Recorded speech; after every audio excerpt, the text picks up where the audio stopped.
as experts, not just as a sideshow, if you like, around data and evidence generation to enhance equitable decision making?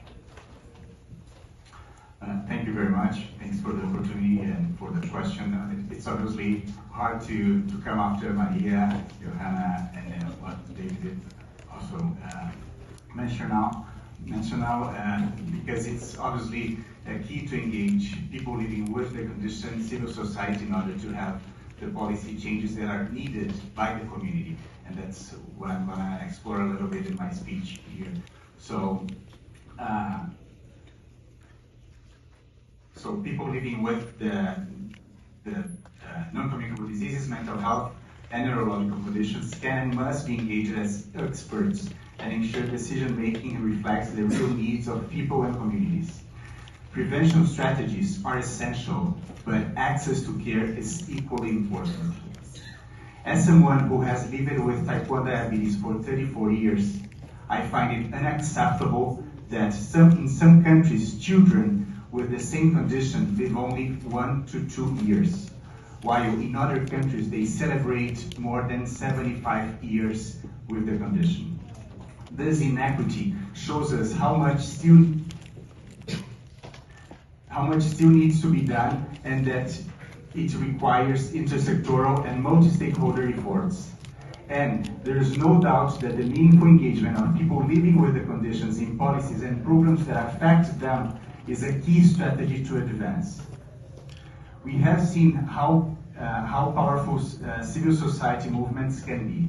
In Brazil, they were essential in banning industrial trans fat, adopting front-of-package labeling, and advancing taxation of tobacco, alcohol, and sugary drinks, as Leticia just described.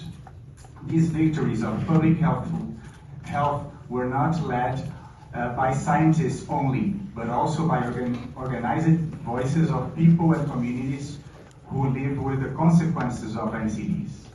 Brazil also offers another important example. Organizations of people living with health conditions hold seats in health councils at all levels.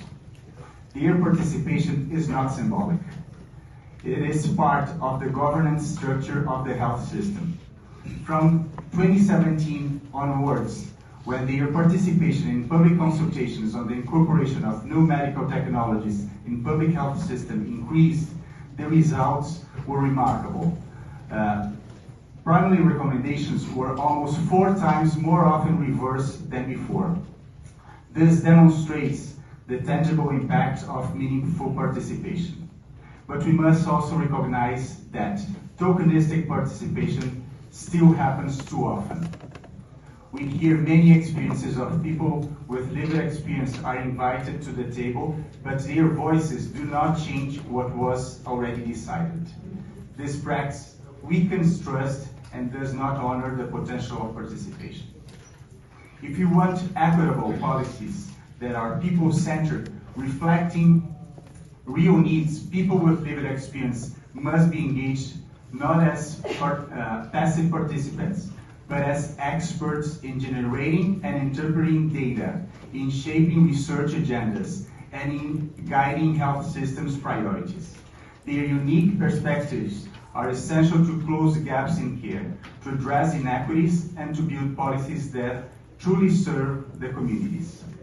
As we listen to the commitments made this week, let us hope and let us work to make sure that social participation with meaningful engagement of people with living experience of NCDs, mental health, and neurological conditions are not only promised, but concretely implemented by all nations.